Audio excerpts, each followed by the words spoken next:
Public life में एक चीज मैंने सीखी है, अगर आप कोई बात कहें और दोनों साइड उससे थोड़ा थोड़ा परेशान हो तो इसका मतलब है कि सवाल नाजुक है और आपने सटीक बात कही है।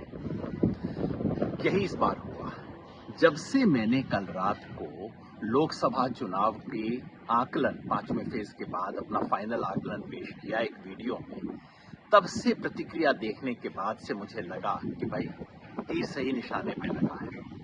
बीजेपी वाले ट्रोल तो हमेशा ही गाली गलौज करते हैं, उन्होंने इस बार भी गाली गलौज की, बात को ऐसा तोड़ मरोड़ के पेश किया। कुछ इंडिया गठबंधन के लोग भी इस प्रोपेगेंडा से विचलित हो गए। अरे क्या बात कह रहे हैं आप, आपने क्या कह दिया। मुझे ये सब सुन के गुस्सा भी आया, हंसी भी आई, लेकिन एक गहरा संतोष भी हुआ। गुस्सा इस बात का कि मीडिया कैसे पेश कर रहा है। मैं कह रहा हूं कि बीजेपी को कम से कम 2019 से 50 सीट का नुकसान होगा, 250 से कम आ सकती है। बीजेपी को मेजॉरिटी मिलने का सवाल नहीं होता है और ये संभव है कि एनडीए को भी मेजॉरिटी ना आए। और मीडिया क्या रिपोर्ट कर रहा है, योगेंद्र यादव ने बीजेपी की जीत की भविष्यवाणी की। अरे मीडिया चलाते हो कि चुटकुले की दुकान चलाते हो।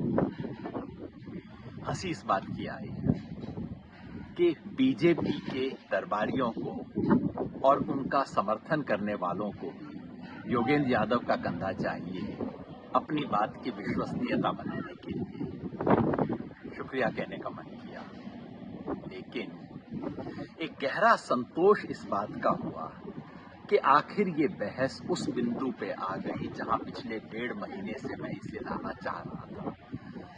1.5 महीने से मैं कह रहा हूं कि भाई ये 400 पार की बात टोटल फिजूल है, बकवास है, 400 बीसी है, झूठा प्रोपेगेंडा है, इस पे बात करने की जरूरत नहीं है। इतने महीनों तक बात करने के बाद अब मीडिया ने इस पे पूर्ण विराम लगा दिया है। मैं ये भी कह रहा हूं कि 303 के ऊपर जाने की बात नामुमकिन है। लगता है 303 के ऊपर की बात करने वालों ने भी अब वो बात छोड़ दी है। मैंने ये भी कहा कि बीजेपी को 272 के ऊपर नहीं जा रही है, 272 से नीचे है। लगता है बिना बोले बीजेपी के समर्थकों और मीडिया के मित्रों ने इस बात को भी स्वीकार कर लिया है और बहस उस बिंदु पे आ गई है जब मैं पहले से कह रहा हूं कि असली बहस केवल इतनी है कि क्या पूरा एनडीए मेजॉरिटी ला पाएगा या नहीं ला पाएगा। मैंने ये कहा कि 5वें दौर के अंत में एनडीए आगे था, इंडिया पीछे था।